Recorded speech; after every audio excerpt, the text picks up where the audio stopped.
Thank Denise also for all the hard work you've been doing, and you're a pleasure to work with. Nothing else to report this evening. Thank you, sir. District 4. I'd just like to echo that. Thank you very much. You've really worked hard, and you've been very responsive, and best of luck. Sorry to see you go.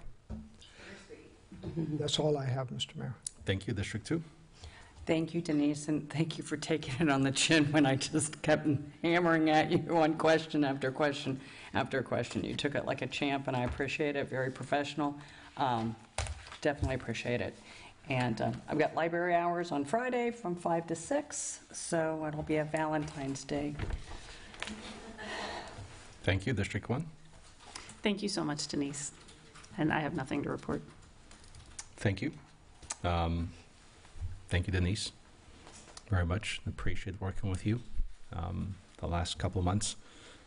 You know, you stepped in at a time when the city needed most, and we appreciate all your hard work. It was,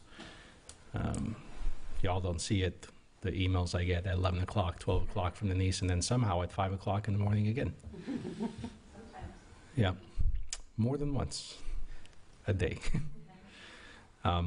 So yeah, so that.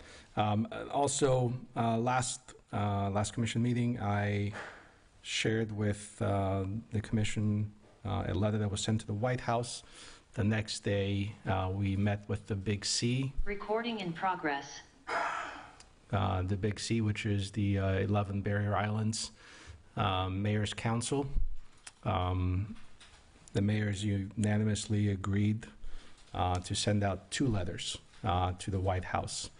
The first one echoing this similar sentiment about easing some of the restrictions, for example, having an emergency stay on the FEMA 50/50 rule, as well as being more forthcoming and quicker with financial aid. You know, a lot of the issues that we're having in our infrastructure are storm-related, the firehouse, several other things. So, when we all got together as a group and said, if we had to pare it down to 1 or 2 things we want to ask from the White House, what do we want to ask for?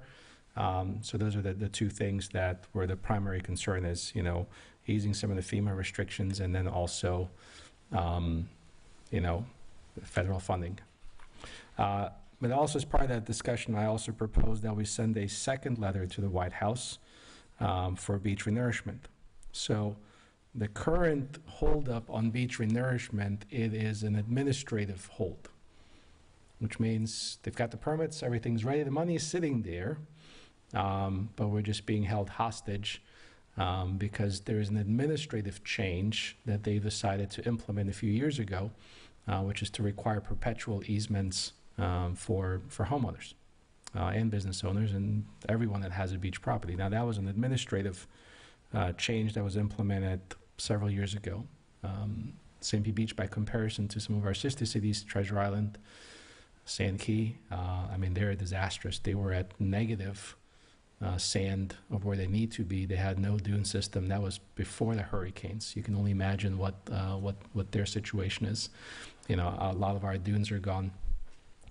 And so that was the second ask from the beach mayors, and then also proposed that we reach out to the Florida League of Cities, which is all of the Florida cities, right? Because while it might be 11 cities here, you go north to Pasco, you've got, Newport Richey, Holiday, Hudson, you go south, you've got Anna Maria Island all the way down to Naples on the East Coast, from Key West all the way up to Jacksonville.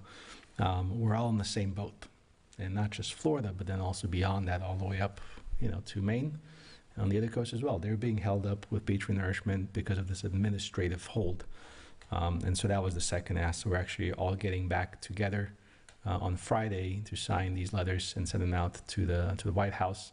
We're reaching out to our congresswomen, to our senators, and also state representatives. And so we're going to circulate this to see if we can get any traction on these 2 items that would provide huge relief to our communities, especially as it relates to hurricane relief, especially as especially for hurricane resiliency. For us, our sand, our beach, our dunes, they're the first line of defense whenever there's a storm event. And right now, we're in pretty bad shape, and some of our sister cities are just devastated. So that's what we've been working on.